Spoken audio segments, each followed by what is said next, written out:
This is case number 17-55139-DS. Teresa Ann Green and Donald Eugene Penland Jr. They're here after being picked up on a bench warrant for failing to comply with the court order. The front of the court referee recommended 90 days in jail or $1,000 for each of them. Both of you didn't want to agree to that, so now we're here today. Now, you previously both waived the right to be represented by an attorney. Do you wish to have an attorney today? If the answer out loud. Yeah. All right. So let's talk about Mr. Penland first. You can go ahead. So we have him paying a monthly obligation of $142, which includes $104 for child support, $38 for medical support. He's also ordered to pay $50 on the arrears. The total amount owing on that case is going to be $4,055.46. And that majority of that is going to be owed to the plaintiff. I'm sorry, not the plaintiff, the third party. And the last payment that we received was $250 for a bond on August 18 of 2022. We received $33.45 September 15 of 2021 and $66.90 on September 1st of 2021 through an income withholding order through unemployment. There have been prior contempts. This was a failure to comply that was issued on August 14 of 23, and this was for 90 days or $2,500 bond, and he was picked up on January 24th of this month and picked up by New Wave. All right, guys, today we're stepping into a courtroom where two defendants are facing the consequences of repeatedly ignoring child support orders. This isn't their first warning. Multiple court appearances, missed payments, and bench warrants have already piled up against them. As the judge reviews a long history of noncompliance, it's clear this hearing won't be another simple second chance. Let's see how the first defendant tries to explain years of falling behind. He has had 3 prior show causes, and this is the third bench warrant on this case. All right. So, Mr. Penland, did you graduate from high school? Did you have any post-high school education? No, not. I mean, trade school. What did you do for trade school?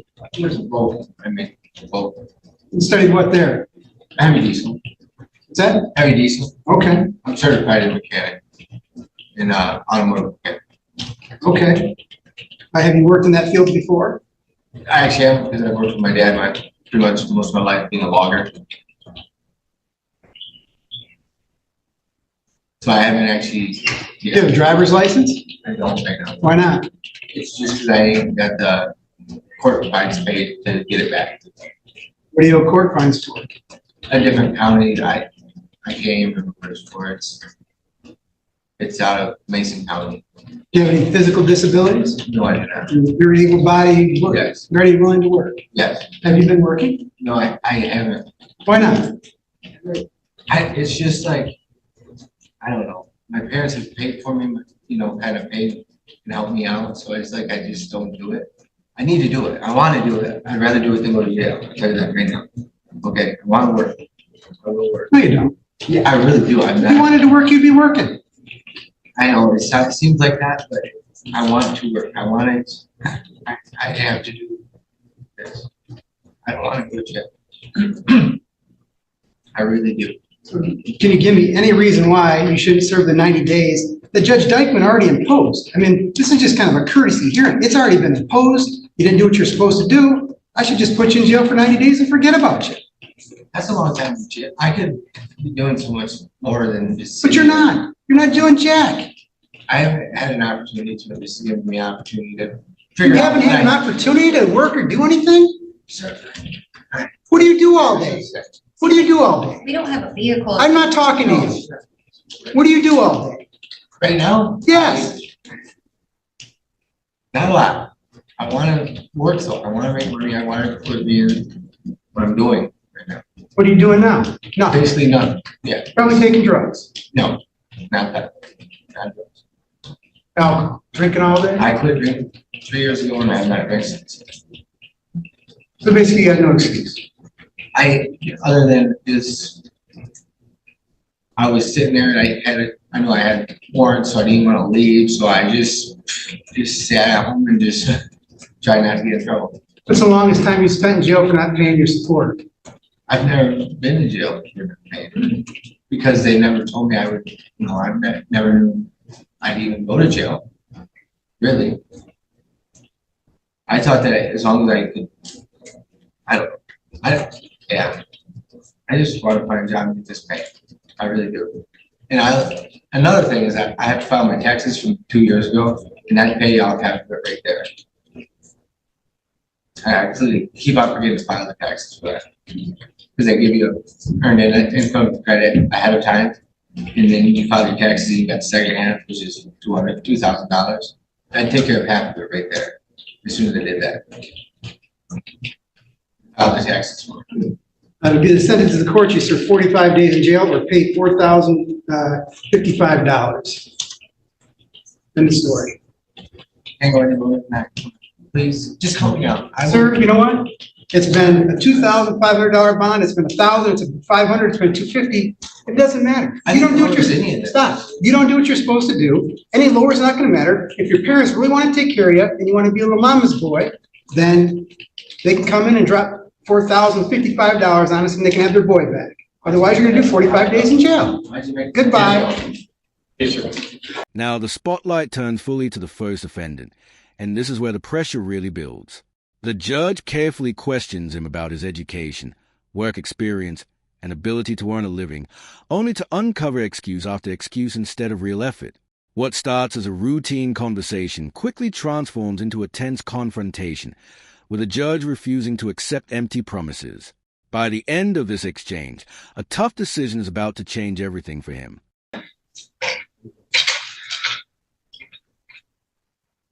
Now, Teresa, did you graduate from high school? Why not? I had cancer when I was 16 at Madison. All right. Do you have a GED? Do you have any job skills? I've worked for my sister, her mother-in-law owned Midway Towing in White Cloud.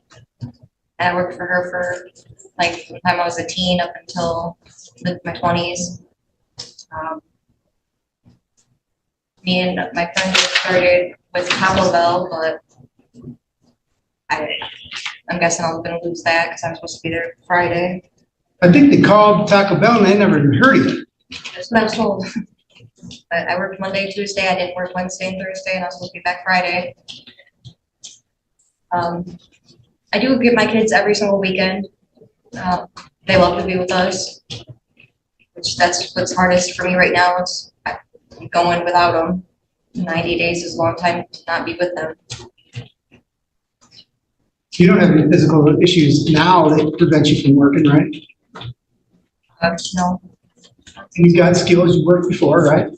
That's why I was excited to get this job going, because I really wanted to start getting money in, because we've been really struggling, not having a vehicle and the child support racking up, and I just really wanted to get this job going and start paying on stuff, and to have my own money coming. You know, I can't stand not having my own money coming in. All right, so what's her story? How many contempts? What's her payment obligation? She's also ordered to pay $142 a month, which includes $104 for child support, $38 for medical support, with $50 ordered on the arrears. The total amount owing is a majority to the third party of $3,429.80. Last payment that we received was $66.90 September 1st of 2021 and $898.80 on August 19 of 2021 through an income withholding order through unemployment. There have been prior contempts. This was issued on August 15th of last year for 90 days or a $2,500 bond. And she was also picked up on January 24th of this year. For her, we have 2 prior show causes with failure to appear as well, and 2 bench warrants. All right. Be the sentence of the court that you serve 45 days in jail or pay $3,400. If you follow real courtroom cases, You can share your thoughts in the comments. Buckle up, guys, because the courtroom isn't finished yet. The second defendant now gets her chance to explain her situation, sharing her struggles, recent work attempts, and the emotional impact of being away from her children. But the court also reviews a long record of unpaid support and previous failures to comply. The final ruling brings this case to a powerful close, proving that repeated court orders carry real consequences.